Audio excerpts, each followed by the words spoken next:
Assalamu alaikum wa rahmatullahi wa barakatuhu. Alhamdulillah, we are back with the podcast again today. And alhamdulillah, our panel is almost the same as yesterday. On my right hand side, we have Mullah Hafiz Fahim Sahib. And then on my left side, we have Sheikh Muhammad, who's the chaplain for Manchester Uni and the Imam University. And then on my further left, we have Mullah Hafiz Mooen Akhtar Sahib. So, we are going to carry on with the topic from yesterday, basically youth-related issues. So I'll start with the Sheikh here. Chaplain Sheikh. Charlie. Chaplain Sheikh. Like, and just to be clear, I'm wearing the same clothes because I thought we had to be the same. They all stuffed me over. They all look nice and fresh. I look like I've just come wearing the same. Just slept. You just come to it overnight. Just slept in. I'm wearing the same clothes. So I've got a very important. Yeah. I was thinking about this yesterday. Yeah. Obviously, you're imams. I work with university students, but you also work with a lot of youth. We've got a lot of youth behind the cameras here. Yeah. If I asked you what are the three things that you think are the biggest issues that are facing the youth, not from our perspective, but what would they say? If we ask them what are the three things that are affecting them the most, what do you think they would say? Or what in your opinion, from what you've talked about with them, what are they? In this day and age right now? Yeah, for the Muslim youth affecting us in the UK. What are their three things I'll they start say? off. I think one of the things I'm seeing is etiquettes and manners has reduced severely. The way people have a harsh tongue to their elders, to their teachers. I addressed it today as well earlier on. I think that's one thing that really strikes out to me. People don't have the ihtiram we used to have for our teachers, or we saw our teachers have for their teachers, or we've seen our parents have with our grandparents. Unfortunately, we fall short in that regards to our own parents as well. So I think that's one thing that, maybe because of a recent experience, one thing that does stand out to me quite evidently amongst the youth nowadays. What is the causing factor? I do wonder sometimes. I think one of the best examples for that as well, where we see that a lot, and because we teach in the madrasas, is the way we were as when we were younger, how we treated our teachers, how we had that respect, how we teacher was always kept at a high esteem, so much so that even at home, if mum or dad said, I'm going to tell the teacher you've been messed, we used to straight be like, please don't tell the teacher, because out of that love and respect we had for them. In today's day and age, when we go to, for example, we go to our madrasas, we can see there's a big change in the children. Would you say it's because of the lack of discipline by the teachers? So, for example, in our time, if we did something wrong, we would get chanda straight away with a danda. Yeah. Okay. I remember once I did something wrong and my dad slapped me 10 times. Well, look, that's definitely an aspect, but we also had teachers who never had resorted to that. Who it wasn't even in their nature, but such soft. We were naturally teachers, always nice towards Can them. I ask you all, do you think that people are watching this who are elder thinking, that's what we said the same thing about you lot? In 20s, they'll be saying the same thing. Is it that we all always think that, they're not as good as what we used to be? We were good to ours, but look at them now. Is that not what we hear every generation? Or is it genuinely going down? I think from our generation, because when we were younger, we didn't have all social media. We had nothing. I can understand the older generation. They were in a time where they had no internet, nothing. We grew up in the time from having no internet, from no computers to getting computers. So we went literally from typewriters in our age. And I'm sure Hafiz, both you can be typewriter. I still remember a typewriter. I'll give you an example. And today we've got phones where you can video and you can see people on the side of the world. Yeah. And with that, the mindset of the children has changed as well. Yeah. So I'll give you an example in what I've experienced, the change of what Hafiz was saying in attitude, etiquette. We have a principle: the person who's knowledgeable, when the ustad comes in, you have to stand up. You see that today, it's not there. Regardless if that is a teacher, your Hafiz teacher or your Qari Sahib, whoever it is, that thing is not there. I'm not saying someone needs to respect me. I'm just saying that thing is not there. So then, do you think that if we ask the youth, do you think that they think they've got a problem, or do you think that we think that's part of their problem? Would they say, we're not very good mannered, we don't have good etiquette, or adab and akhlaq is out the window? Do you think that they'd say that, or is that what we observe as being a bit older, watching them behave with us? I mean, if they did realise that, then we wouldn't have the problem in the first place. But, even when we say street life as well, is a topic we want to get onto. I remember seeing those who were involved in that life, they still had etiquettes. There was still a street code that you always adhered by. I remember, for example, there's a certain brother I knew. He was involved in the wrong crowds, whatever, and I used to be in the car with him. And every time he would drive past the mosque, he would reduce his music. No, I agree. That's and I thought, wow, when he come to his mum's house, in front of his mum's house, the radio's fully off. He used to park his car a little bit far away, where all his boys are with him and walk himself to his And house. smoking as well. I said the Smoking, same they would thing, never bring it to that their you'll mum's never door. do it. And Like my friends, they smoke, and the elder brother now to this age, they still like give it a big shout out to them. Well, let's go outside. I want to chat to you for a minute. The brother's not stupid. He knows he's smoking, but they just won't say it in front of him. yeah, If someone elder comes, they'll just do this still. yeah. Now, so I can say that that's changed, and I can see things that you wouldn't do before that they do now. But my question is, what do you think they think their biggest problems are that are affecting them? Because we can observe and say, here's your problem, this is your problem. What do you think they would say their problems are? I would say one of the problems that the youth is facing is the lack of not being able to be understood. Communication. Like, you know, With the parents. what, No one gets me. yeah, no one understands what my issues are. Everyone say this is your issues, but no one knows what's my issues. This is what I've seen. For example, the students that go to school, especially, they face this, that the parents are not understanding them. The Qari Sahib in the masjid, he's not understanding them, right? So where did they go to? They go to social media then, to kind of be in that circle that people are understanding me. Do you understand where I'm coming from? Yeah. I mean, I was gonna say you've all mentioned one thing inadvertently, but I would say the 3 M's: money, marriage, and social media. That's a part of an M, I guess. I think they're the 3 biggest challenges that I would say as a chaplain that I'm faced with. If I was to take case by case, money, obsession with money, worry about money, how am I going to get money, where am I going to get money from, business, this, to have to invest in something, forex, trading, this, that, they've tried it all. They want money, they want a nice car, whatever it is. Marriage, at that age, the age I'm dealing with, I guess, it depends what age you're dealing with. There's an idea of I need to get married soon, how do I get married? No one's talking to them about what is the lines between a male and female interaction. You know, in a masjid it's very clear, women's area, male's area, but how do you actually interact Islamically, lawfully? What is halal, what's haram? I don't think they're getting taught that. And finally, this ill of social media, becoming addicted, can we say, I mean, you talked about addictions the other day on your podcast, but I think for me those 3 are now becoming the big talking points constantly for youth. And I would say that was from late teens, mid-teens to kind of mid-20s. Agreed. Beyond that, I agree with you about the manners and etiquettes. If I was to say, looking at young people. But what about the 3 I think, what I said, what do you think? Do they come to you? Definitely. Do they come to you as imams? Definitely. People talk to you about these things? And what I do you think say? marriage as an imam, you get a lot of questions regarding marriage. You know, I had one not long ago. A sister, she rang. She's in university. She wants to get married to someone that she really likes. The families are all happy, yeah, but the family are telling them both to delay it. You need to finish your studies first. You need to do this. But this sister was like, "Look, is there anything Islamically stopping me from marrying him?" I said, "Look, there is." Then I actually spoke to Qari Uzair. He was with me that day, and I said, "Qari Sahib, this is the situation." He goes, "Islamically, there's nothing stopping them. Islamically, if they want to get married, they should get married and save themselves from the sin, rather than avoiding it." Now, her question to me was, "Can you do our nikkah lowkey?" Yeah, and later on in life, like when the real day comes, we could just do the nikkah again and stuff. But I think when it comes to marriage, families need to understand a bit more with the newer generation that if they are thinking of marriage, it's for a reason, and that because they like someone that much, they don't want to commit sin. Well, Yes, yeah. well, I think you wanna said the commit 3 that M's, and the one that wasn't an M, I think is the cause of all of it. People are obsessed with money because of what they're seeing on Social social media, media. yeah. They're seeing all these connected. Tates and this and that is multi-billionaire and what am I? They want to get married to And they someone wanna on push that that. level. Yeah. And then, of course, on the social media, you're exposed to things that your eyes shouldn't see. So then that obviously triggers other things, hormonal wise and all of that. I've as got a well. question. Like you're saying mid-teens. Now, a person, a young lad who's in school, for example, in year 10, do you really think he's going to think about marriage at that age?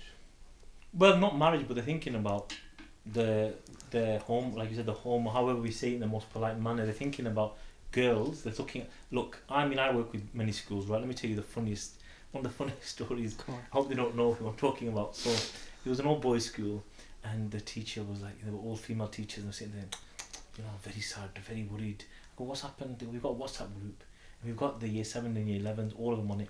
And astaghfirullah, one boy sent a picture of an Instagram girl, and she had just a bikini on. I didn't react. She was like, do you not think this is halal? I go, you know these year 11s, they're 16. She goes, no, I mean he was year 7, he was 11. So I was like, oh, bloody hell, that's a bit of an issue. And I go, look, the truth is, wherever you find boys, you're going to find the talk of girls, right? That's when they're starting. They're just seeing, and like you said, they're overexposed. It's an over-sexualized society. And so they're thinking, they're talking, and then they want relationships, they want attachment, but they want to know boys' school. We keep them separate, but that's not just Muslim, that's, you know, other schools that are not faith schools. And then she goes, you know what, it's not enough for you men, is it? You know, you want your women, then you want your 4 wives, then you want your Hul Ain. When does it end? And she's really angry. And I just thought, well, yeah, she's right, isn't it? That Allah has made us creatures of wanting and desiring the opposite gender. That's the same for women as well. Yeah. And so they always talk about, you know, the biggest problem we have in schools, they've got girlfriends and they're not supposed to, they're talking to girls. And I think, look, I'm a bit more, what I'm going to say is a bit controversial. For the youth, when it comes to young people, we were all young. I mean, I'm old now, I was a long time ago. But we all make mistakes. And I think doing chaplaincy, doing the job I'm in, I get to see that people will waver. And you have a way where some people will go a bit awry and they'll come back. Yeah.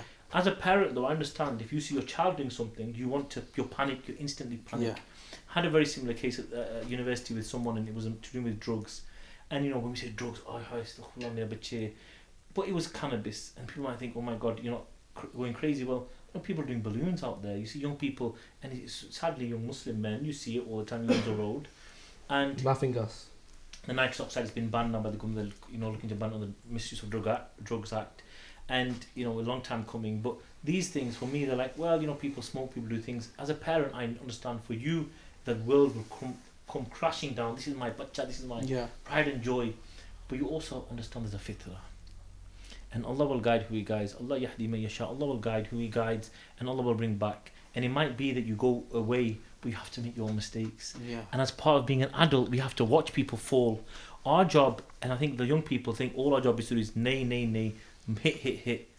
What they want from us, I think, is they want understanding. They want that compassion. Our job is to watch them fall. Tell them, you don't do that. You didn't. Now come here. I'll tell you how you don't do it again. And I think that's what they're worried about, that we're going to shout at them, we're going to judge them, we're going to tell them. We're not encouraging their sin, no, by all means. Our job is to reinforce that it's haram, it's sinful, repent. But we don't talk about tawbah enough. It's beautiful you say that, because when you look at tawbah is not for those who are sinless. In fact, the very word tawbah, it comes from the word which means to go somewhere and come back. Return back to that state. And then we find the hadith of the Prophet that kullu bani adam khata. Every single one of the sinners. Everyone's a sinner, but the best of the sinners are the tawwabun. The repenters. So it's very important that you say that. Often you don't know how something is wrong or how something is bad until you've been there and seen it, or maybe done it or dabbled in it as well. So sometimes to know which way is right, you need to know which way is left, if you know what I'm trying to say. So I agree with you in that sense. It's not that we want to protect our youth so much so that they don't know wrong whatsoever, but at the same time, you know, you don't want to push them into the wrong. I think exposure is good, but with guidelines, isn't it? But this is the thing, exposing all men and women. Look, let's talk about this issue of interactions, because that's a huge one for people watching as well, young people. If you asked 10, 20, 30 young people, what is the lawful way to interact? How am I Islamically allowed to talk to the opposite gender? You'd probably get 20 different answers, because maybe they don't know, and maybe let's ask the Imams, come on, what is the way? If someone's watching this and I said, Chalo, I'm a boy and I'm a young guy and I see a girl I like, or I see a boy I like, what's your advice? What do I do? The best way is, you know, especially if they come to a masjid as an Imam, our advices are always, look, you want to marry her, tell your parents, get your parents involved. I don't want to marry her, Imam. I just want to get to know her. I'm like her, she's pretty. You want to get to know her, then 16. So, well, straight away you still have to go to the parents, and they can create the means. For example, if it's a chaperoned meeting, you can ask questions and these kind of things. But I agree with your point about gender interactions, a very grey area. It can't be defined totally. Some people say, well, it's alright to talk anyway, just make sure that her tone's a bit tone deaf and she doesn't speak too nicely and all these kind of things. Yeah. But I've got a good case study. Why is it that we find back home, subcontinent, South Asia, India, whatever, all these places, where with gender interactions are a lot more stricter, but that's where we find things are being more abused. That's where we find that things like rape takes place a lot more. That's where we find people are more bestial in the way they act out on their desires, etc. Why is that? Is that because they were deprived from healthy gender interaction? interaction. I think you've answered the question, Hafiz. Go on. Can we think of any hadith where Rasulullah sallallahu alaihi wasallam talked about being wary of keeping people separate, even when it was men interacting with young men? The Prophet sometimes don't be in the company of young beardless men, because there was then what was he trying to say then, that inevitably you're going to have an interaction with those you're around all the time, and you know you have to be careful of what it is that you're doing to make your society not, because we have to interact at some point. And I guess in this society we're in now, interactions is so normal. You have to, meaning you don't get a choice. If you're going to go into the workplace, workspace, you need to be aware. Even without the workplace, you might get an imam who says you can't speak to him whatsoever, but at the same time when he's paying in the supermarket at the till, he'll say, you know, thank you darling, or something like that. Darling. So where's this, where's that? You know what you're saying about you're interacting with him. I would say, into my personal opinion, we can all differ. I think there's no harm in liking. If you see someone, a girl, and you like, I think haram. because now this is a controversial. What is mentioned in Khasais al-Kubra, that Usman Ghani, he had a likeness for the Ruqayya before they were married, right? So having a likeness is something different, but then acting out that likeness, or you know, that's that. You need to look at that's the what the parameters. test is. That's the line. That's the line for us, isn't it? Yeah. The line is that Islamically, lawfully, it's normally going to have an attraction. You're going to see people you like. You're going to be desire. You're going to have desire because that's innate in us. Yeah. But it's the line we have. Yeah. And this is the issue with living in a society where there are no bounds. There's no lines. In the sense that even marriage, civil partnerships, meaning you don't have to be a cohabiting couple. I'm not even talking about, you know, non-heterosexual couples. I'm talking about just where civil partnerships came in, meaning you're not having a marriage because you're not religious, but you have the rights of a married couple, and therefore you have boyfriends and girlfriends. Try before you buy. It's easy to just get to know a girl. The access now is so easy. You can stalk, and we have this issue now with stalking, with girls being stalked by fake profiles. Boys are making, girls are making to boys, and they're messaging them. They're trying to understand them. They're trying to get to know them, but not knowing that, like you said, it's a bestial desire to kind of, what is it, lustful, or is it, you know, 'cause you don't really know the person, let's be honest.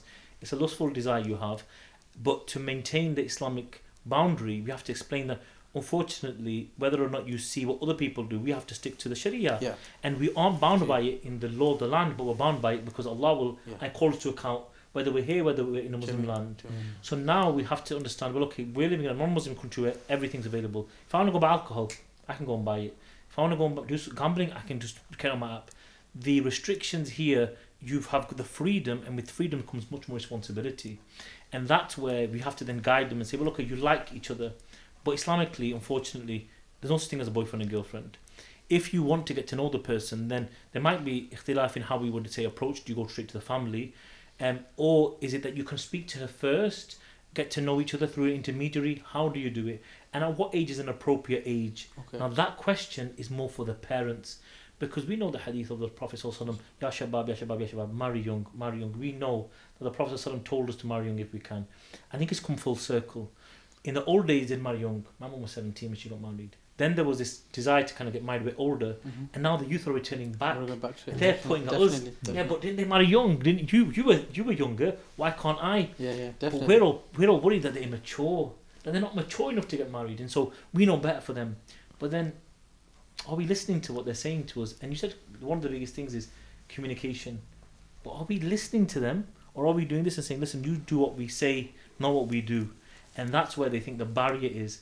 That you are talking from a perspective which is up here from an older one. But do you think it's I would say that the problem in that is the parents not being able to be open up to their children. You know, like the issue around, you know, sex, right? Parents in our society need to open up. Parents need to speak to their children and tell them, okay, what are the boundaries. You've seen a shameless behaya, it's not aib, it's not, you don't talk about that in the house. That's what you don't talk about those things. And even the scholars, look, I know some shuyukh, and they'll say to me in the fiqh classes when they would talk about sexual, and let's be honest, in the Sharia it's very clear.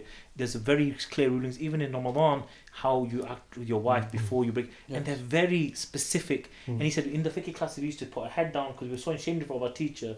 And I said, but you're a man of knowledge, you're learning the ilm, you're the one who's supposed to teach it. He goes, but there's just something about us that the innate nature of the Muslim will guide you to want to be feel shame, meaning not ashamed is different to feeling shame, but having that naked, like when Adam alayhi salam and Hawa, when they realized their nakedness, they felt shame. Is that kind of, oh, there's something a bit, you have to keep a Haya. bit parda haya. And I think that's the difference between being ashamed of something and having shame. But then, are the parents equipped to talk to their children? Yes or no, Imam Sahib? I think this is where it's the lack of communication with the age gap, because a lot of our parents are from back home. It's that mentality of the way they were brought up. They were brought up, you're marrying that person, that's it, end of story. You do this, if you don't do it. And they had no choice back then. The kids in the environments, they live small houses, wherever mum and dad said they did it. And them same parents now living in 21st century in a Western society are implementing them same rules from 40, 50 years ago on the children who are growing up in this country, who are socializing with different races, different sexes, they've got social media and everything. To say that to them then, that's where I think the whole depression, mental health issues especially start with them kids, because they're like, my mum and dad don't understand me. But I think the solution's twofold as well. Parents should take a share of the blame, but I think we can excuse them in a sense, if you hear me out. If you look at our parents' generation, specifically us amongst this panel, they were the migrants. They were the ones who brought the family to this country. And so they had a bigger task. Rather than focusing on your personal upbringing, they actually had to establish a household. So we can't totally blame them for not having the time. We can't blame them, but not totally, because they had a bigger job to do. You know, rather than caring about what's going on in your head, they had to worry about what's going in your tummy or what's going on your back, clothes-wise and all of those. So I think the youth need to, in that regards, try to understand the elder generation, understand the struggles they went through, and I can't expect everything from you. And the parents need to realise as well that the youth today are facing problems I've never faced before as well. And that they're not, that's just because you don't understand them, there's solutions to some of the problems. And there are answers that might not be what you see as conventional. But I want to say, what I said off camera yesterday, that people might not like, but it starts, and you said it starts at home. I'm sorry, but you can't expect to outsource your children. You had them, Allah blessed you with them, and now you've got to take some responsibility.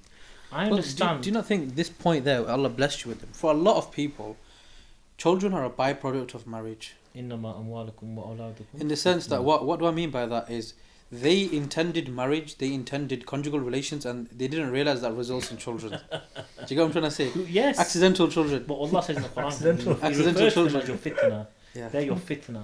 And I say to the youth, are you going to be a good test, an easy test for your parents, or a bad one? Because don't worry, you're going to come round again, it's going to come on to you. So they're referred to as a fitna. I'll give you my example. When I went to school, okay, my parents do not speak English, right? Completely, okay. And when I went to high school, your dad speaks English with me. But he's not very fluent. broken. Yeah, very broken. No, his English has improved now. Alhamdulillah. Now, when he speaks to you, that's his you know, he gave a full dars in English language in Victoria Park. That's his improvement of English now. You there? I think. But 10-15 years ago, his English was not was completely different. Yeah.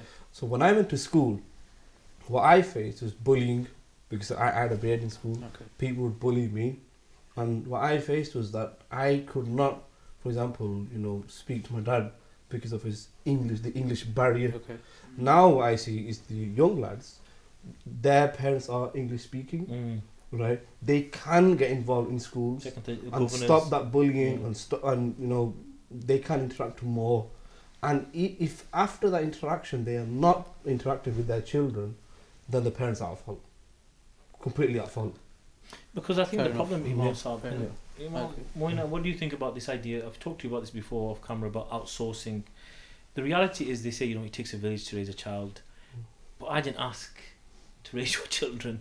And I don't mean that in a disrespectful way, I mean it in the most beautiful way. I chose to do what I do and I love it, and I will always be there for the youth of our ummah. But at some point, you have to say, well, what am I doing to help this individual? You can't say the masjid will do it.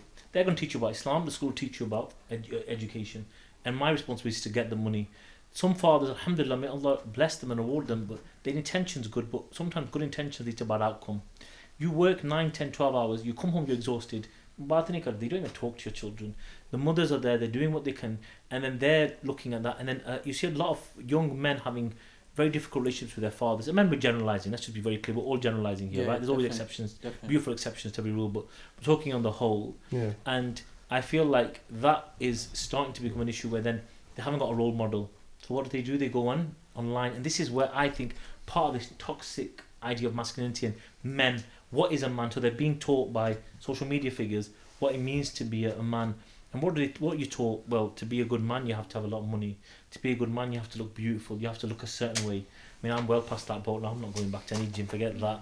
And then you have to be a certain... Turkey. Put it all. Do it three all. Liposuction, hair, everything. Hafiz. And then, you've got this idea that you have... They purport... Because no one's taught them. What is success? Yeah. What is a success? And I tell them, Allah in the Quran, Surah Al-Mu'minun, Allah tells you, قَدْ أَفْلَحَ الْمُؤْمِنُونَ. And Allah tells you that الَّذِينَ هُمْ فِي صَلَاتِهِمْ the one who has خَاشِعُونَ. khushu' in their salah, you have to be praying first to have khushu' in it. You guard your private parts, you don't bad speech, you keep your amanas. You say, what? That's not successful. You're just an old man.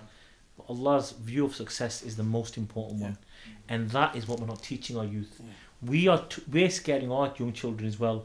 You must be this, you must do that, you have to be successful is a beautiful term. It's a wide term. I would say, alhamdulillah, your three are successful. Alhamdulillah, more successful than I could ever want to be. Hafiz al-Quran, you're learning the word, you're reciting to people, you're teaching people the beauty, the manuscript of our life. What a success. SubhanAllah, may Allah bless your parents. But I will say that we're not telling our young people that there's different means to success. Success doesn't just mean X. But the most important thing is what Allah tells us in Surah Al-Mu'minun, those 5-6 things that Allah tells us successful, and what does He say you get? أُولَٰئِكَ هُمُ الْوَارِثُونَ. But in Firdaus. They inherit the paradise. In fact, not just any, but Firdaus. But the question is, The highest rank. how do You don't tell them that. how do you instill that just, into the students? Just that one thing you said, being a Hafiz or Imam or Alim Adin is not the only way to please Allah. No. There are easier ways. Our Prophet encouraged us to become a tradesperson, a business person. Pay your sadaqah, He give zakat. said the tradespeople, that التجار يحشرون يوم القيامة فجارا إلا من اتقى وصدق وبر. The hadith of is this is that the tahajjud will be with the anbiya. So the hadith begins by saying most tujjar will be raised as criminals, except those who are honest in their trades. They'll be risen ma'an nabiyyin, with the prophets. Imagine that. So look at this. You've got a guy who spent 3-4 years becoming a hafiz, trying to please Allah. All you did was just be honest in your trades, and you were as good in the sight of Allah. And that's a beautiful point. In fact, if you look at the hadith of the Hafiz of Quran and the Qari of Quran, he's raised amongst angels. Allah. But the truthful business person raised amongst prophets. The one who we look, the people who we look up to. There's so many ways to please Allah. There's so many, and I think that's why we have to start being a bit more open-minded about what it means to be successful, and our job, I think, is to put that foundation in to say success is X, Y, Z. What Allah says first and foremost. Anything extra has to be halal. Your job has to be halal. You can be a millionaire, but if it's based on haram, let's talk about things we don't even discuss in the minbar. Riba, mortgages, gathering wealth in an unlawful manner, credit cards, accruing the war of Allah goes to war with you. We are scared to talk about those things because we know our community are dabbling in things which we know they shouldn't, but we put them up. I went to, Allah I'll never forget, a restaurant, and I'll never forget, and it broke my heart, and I was sat there, it was a masjid secretary, one of the treasurers from the mosque, Imam Sabari, he's going to do dua, sharab vej ke, and I was like, may Allah place barakah in this business. And I thought, Imam Sahab, your job is to stand there and say, this is not lawful, this is not what Allah wants you to do. And we need to start telling our young people that look at the hadith of Rasulullah sallallahu alaihi wasallam, that if one of you is alive when Judgment Day is called and you have a sapling in your hand, plant it.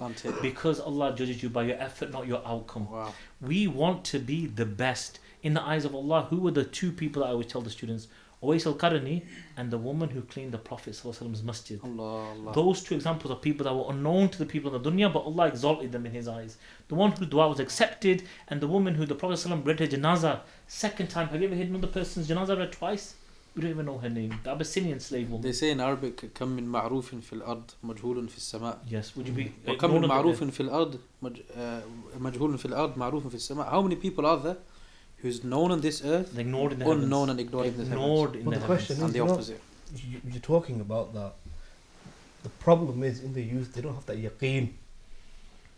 Because we don't have it. That's the We problem. don't- Have you heard of this term, universal truths Yes. or absolute truths? Absolute truth. So somebody actually asked me to raise this on the podcast. Go on. What's the need to have a universal truth or absolute truth, and what are the negative impacts of having that? And I think this ties into all of this. They don't have yaqeen.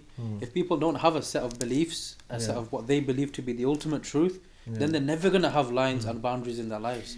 And that's what society is lacking. When you've got atheism on the rise, well, how do you justify by ethically doing right and wrong without having a religion? Because your ethics is now subjective, isn't it? Yeah. Look, Well, anything goes. Anything goes. yaqeen is right at the beginning of the Quran. Yeah. وَبِالْآخِرَةِ هُمْ يُوقِنُونَ. Right at the beginning of the Quran, that if you want to be successful, or the signs of an iman, mu'min, Have is to have yaqeen. yaqeen. Let's go back to those things that Allah says is successful. Yeah. Praying. I'm a dad or mum. Bacha namaz paro. Dad, you asleep for Fajr. No, it's very important to pray. But you didn't get up and pray.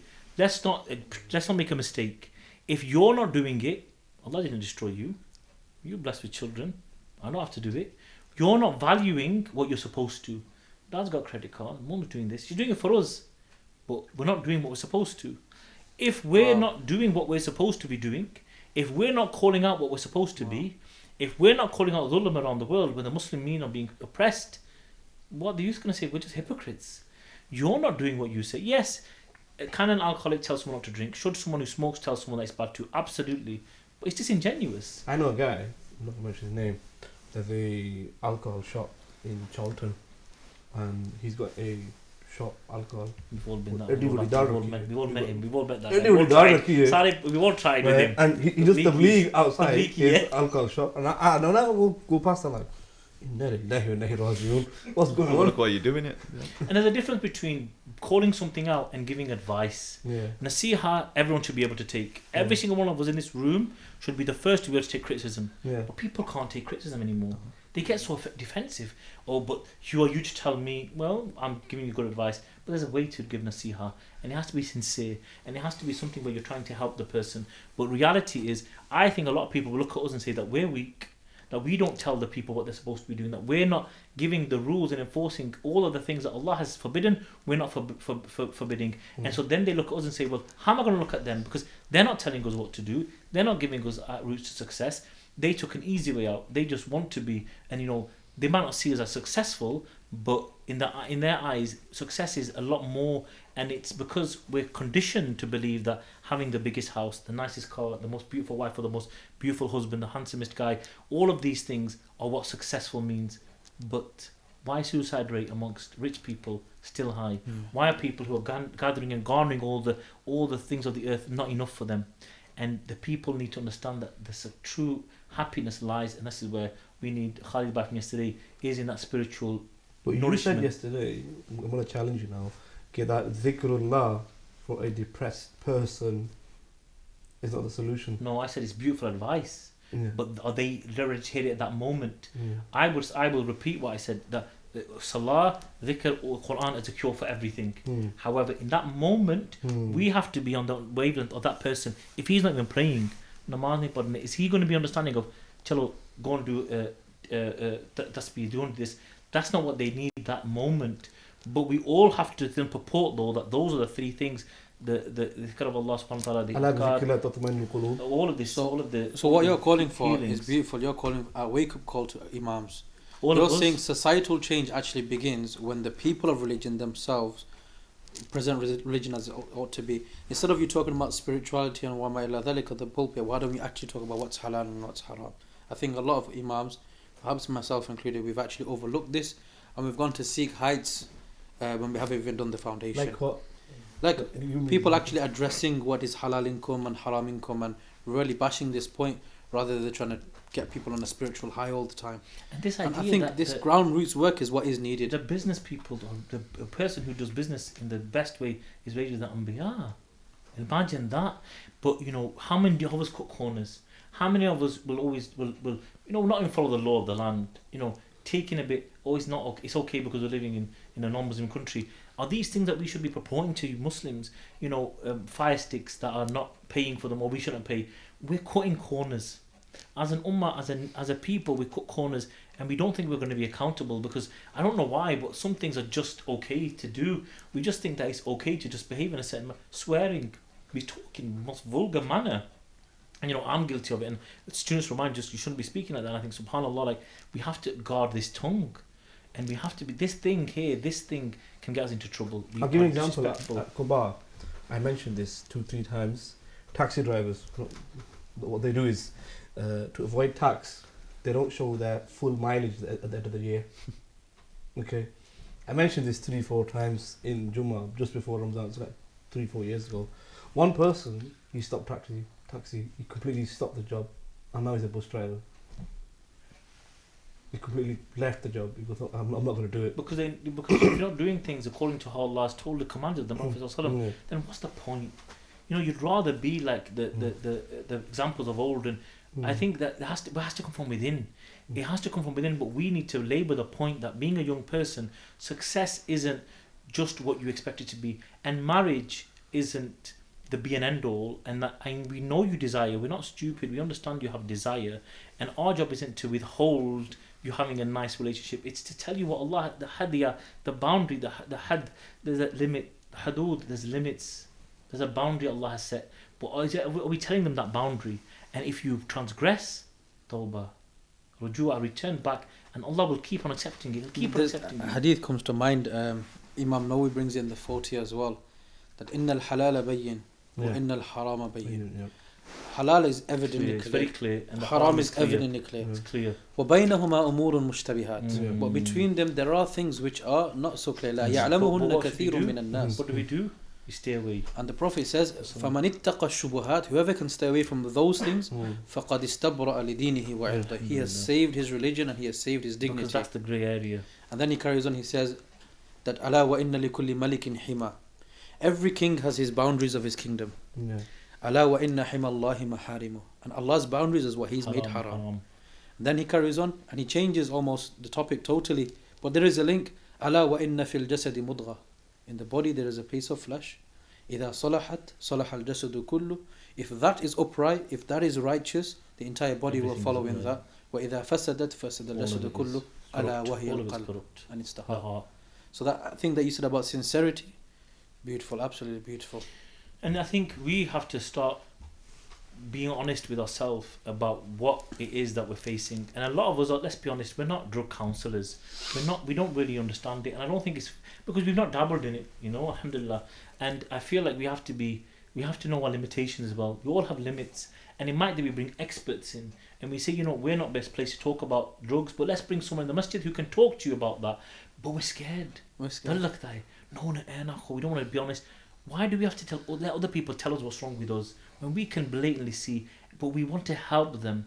We're not here to shout at you and shame you. There's rehab. Some young people are why are young people smoking those, the unlawful substances? Why are they taking a nitrous oxide gas? Because they want a rush. What for? What are you sad about?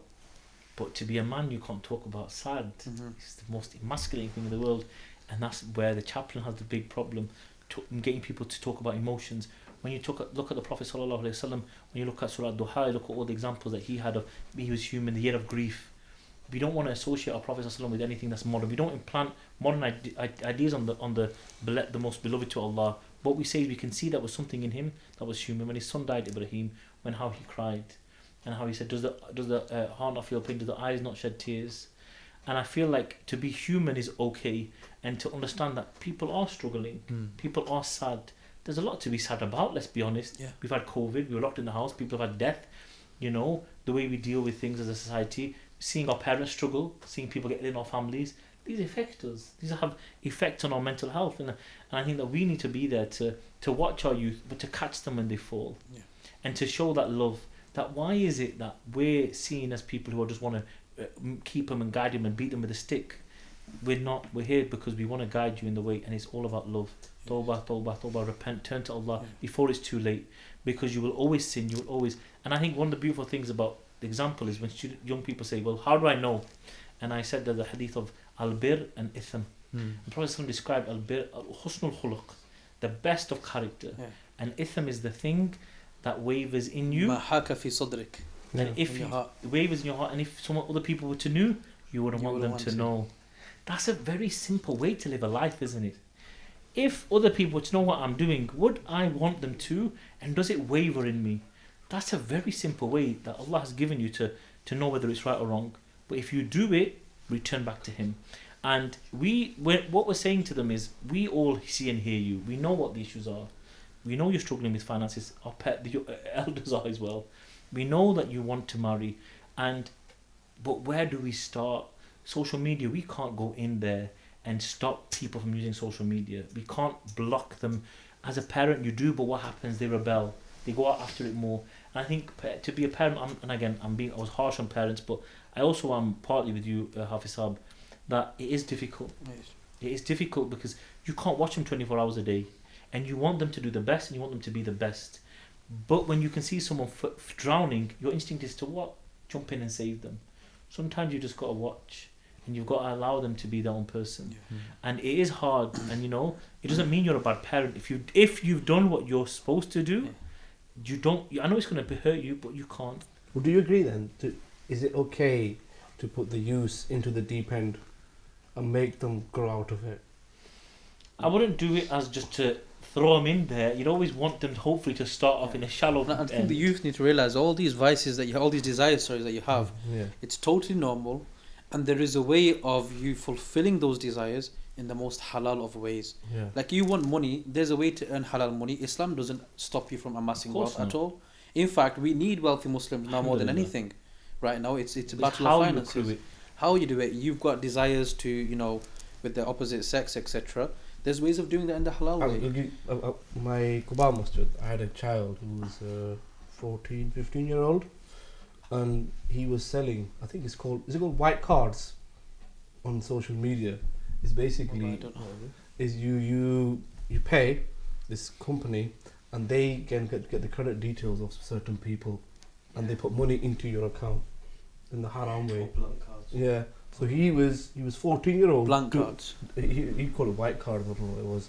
But this is what they were doing at the age of 14. Live example I saw in the masjid.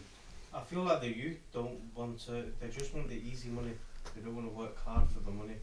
You know why? Because they've seen their parents do it, and it's a graft. They've probably seen their parents graft Struggle. so much for a few pounds and pennies. Yeah.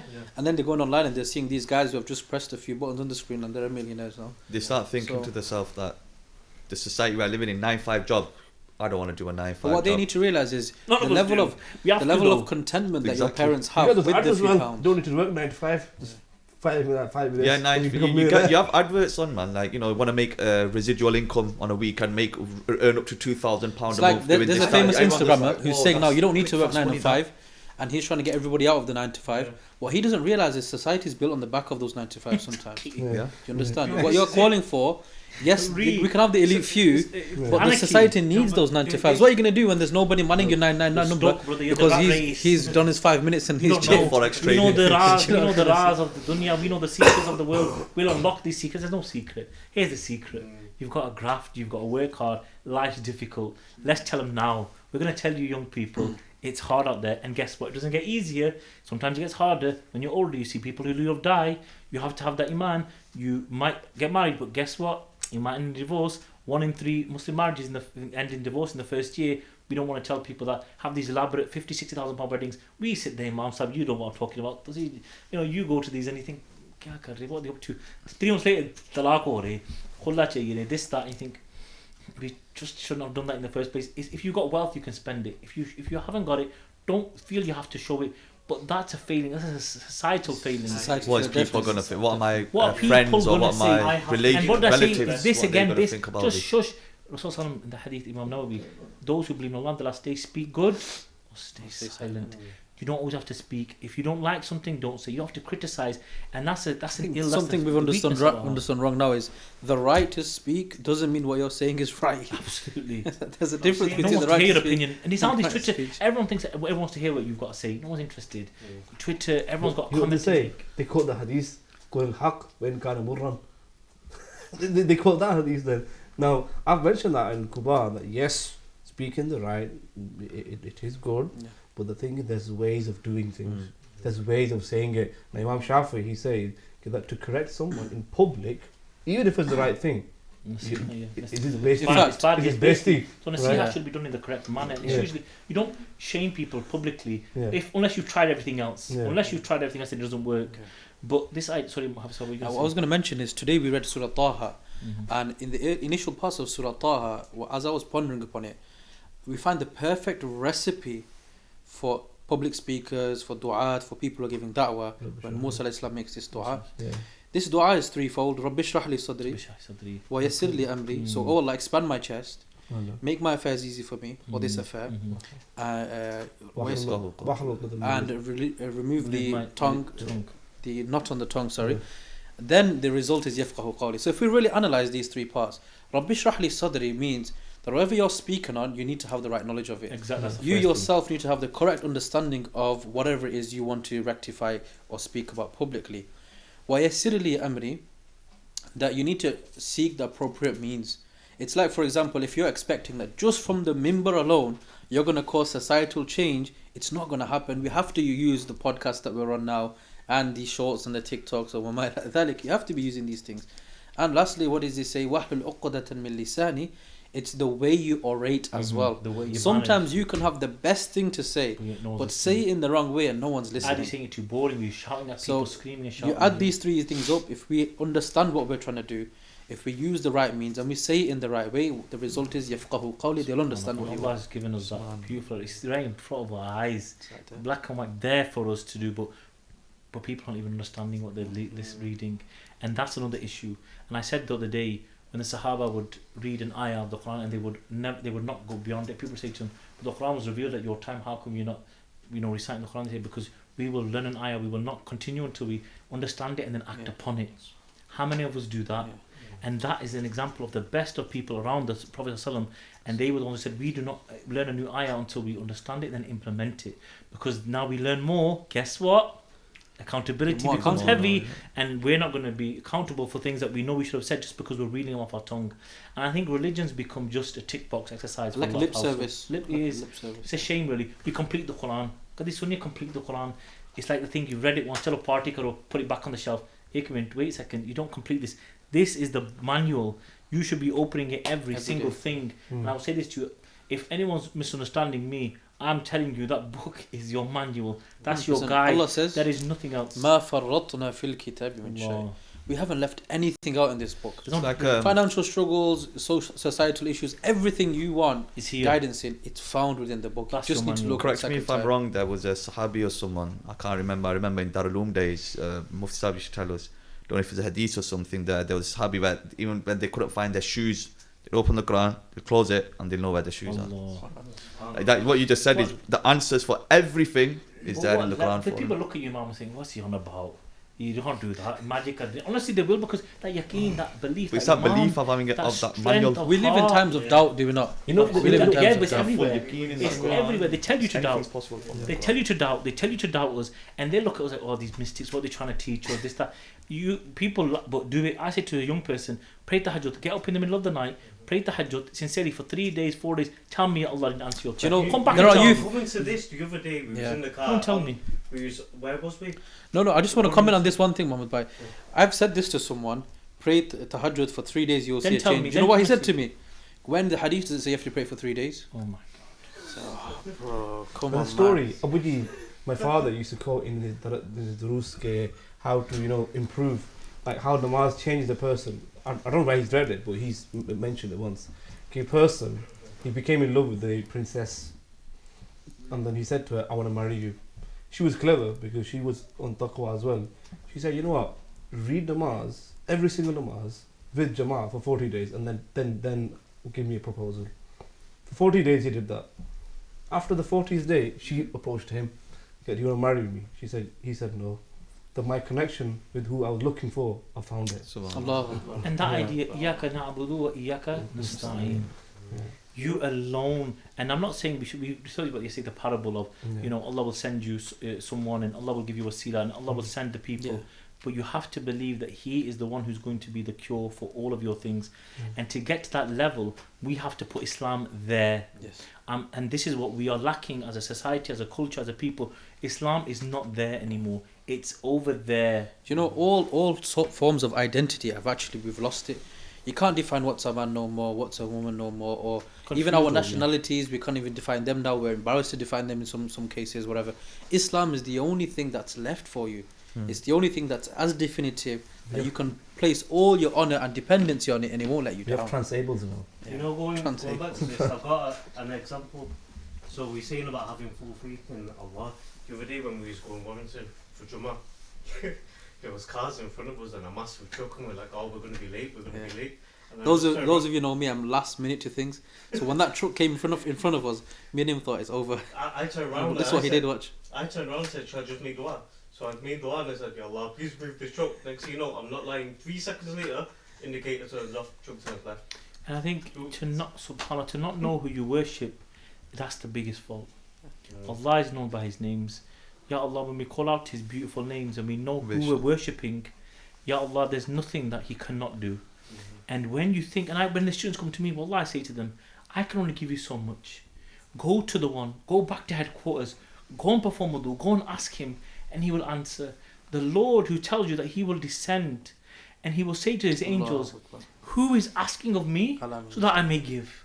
He closes the gates of hell for us in these nights. He calls to us and tells you, my slave, if you come to me with the sins that reach the heavens, if you ask me forgiveness, I will forgive you. That's who we worship. We don't tell our youth who it is that they're worshipping. We say He is Allah, worship Him. Tell them, let's talk about who is it. Who is Allah? Who is He? Understand Him, get to know Him, and then you will know that He is the answer to everything.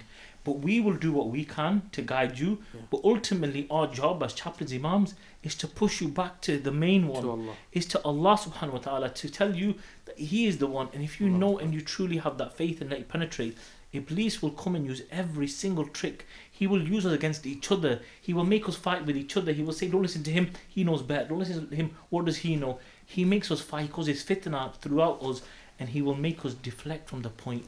We will fight about fiqh issues, rulings, who's travelling, this, that. Just go to him and ask. He is ready, he's waiting. And don't make your Lord wait. But he's waiting. So وَلِلَّهِ الْأَسْمَاءُ الْحُسْنَى فَادْعُوهُ بِهَا. And there's a story of a Sahabi who he had issues. He felt like shaitan was getting to him in his heart. So he came to the Prophet ﷺ and he said to Mr. this is how I feel about myself. And he said, you know, a thief who loves to steal, does he go to a nice house or does he go to a bad house to go steal? To like a poor man's house or to a rich person's house? He goes, of course he's going to go to the rich person's house. Because shaitan has seen your heart is very rich. Allah's got his attention on your heart and he's come to try to steal something from you. And for those people who feel like they're struggling with fearing Allah, you know, a lot of people, they do read these verses about Jahannam and they feel like nothing's happening to me yet. Well, why not work on loving Allah? Learn about His beautiful attributes, and perhaps that will bring you towards having the right amount of fear. And Imam Ghazali, he says, he puts this question, okay, what does a mu'min need?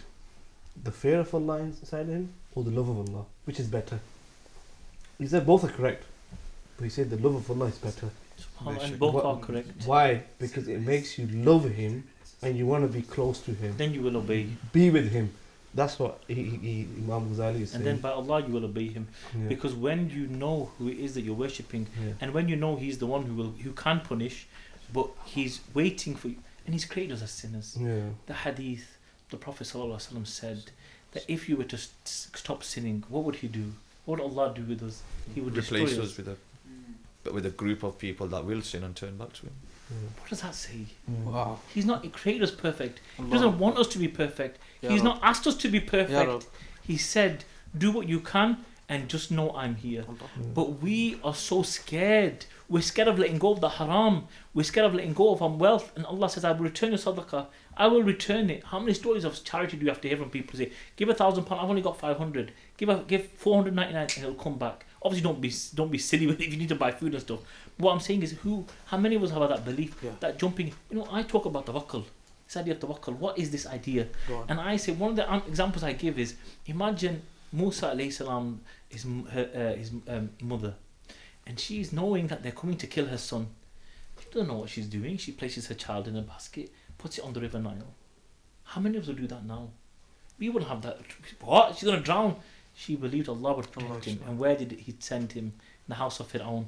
And when we say about believing in Ibrahim alayhi salam when he was flung into the fire, Hasbi Allah wa ni'mal wakeel. Allah is sufficient for me as my protector. Allah was so pleased with him. If we can have a level of that belief, iman, tawakkul in Allah, then I swear by Allah, then Allah will make it easy for our path. But we need to be the ones who can propagate the correct manner. We need to tell the truth. We shouldn't be scared of telling the truth. If you're doing something you shouldn't be doing, we'll tell you in the best of manner, but we're guiding you to righteousness. And our youth, we're telling them that if they're doing wrong, you must stop, but you turn to Allah in repentance, but know He loves you, and that it's okay to make mistakes as long as you know they're mistakes and you return back to Allah as soon as possible. And I think if we can't start telling them that, then they'll start being open to tell us what's going on in their life. Do you know what, Imam, I've done this, I've shown it, how do I do it? How do I turn back? And understand that we are trying to learn about what problems they're facing, and we're trying to come up with solutions, but those solutions might be multifaceted. It might be in the masjid, it might be in the doctor's surgery, it might be in a counselling room, it might be with whatever it is, it might be exercise, it might be whatever, but we know there's multifaceted ways to get to a solution, but we need to work together, and we need to stop letting shaitan divide us as an ummah. Wallahi, he's ruining it, but we're laughing at us because we are making it easy for him.